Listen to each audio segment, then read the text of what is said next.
Hi friends, welcome to lucky channel. ఈరోజు మంచి రెసిపీతో మీ ముందుకు వచ్చాను. చూడండి, వెజ్ మంచూరియా చూస్తుంటేనే నోరూరిపోతుంది. అయితే ఇది పిల్లలు చాలా ఇష్టంగా తింటారు. మనం రెస్టారెంట్ స్టైల్లో ఎలా చేయాలో ఇంట్లోనే చేసుకోవచ్చు.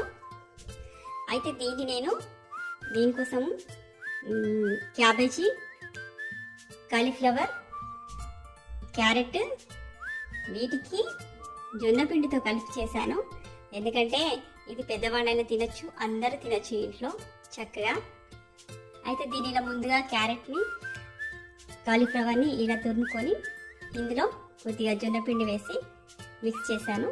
అందులోనే కొద్దిగా కారం, పసుపు వేసి మిక్స్ చేసేసి ఆ తర్వాత ఉండలుగా చేసేసి ఒక కడాయిలో ఆయిల్ పోసేసుకొని వేడయ్యాక అందులో వేసి డీప్ ఫ్రై తీసేసుకోవాలి. ఆ తర్వాత ఇంకొక బౌల్లో కొద్దిగా బటర్ వేసి అందులో మనం ముందుగానే కట్ చేసి పెట్టుకున్న గార్లిక్, మిర్చి, టమాటో అన్నీ మిక్స్ చేసుకొని ఇలా గార్లిక్, టమాటో, మిర్చి కలిపేసుకొని మిక్స్ చేసేసి గ్రేవీ లాగా చేసేసుకుంటే మనకు వేడి వేడి వెజ్ మంచూరియా రెడీ. మీరు కూడా ట్రై చేయండి, బాగుంటుంది.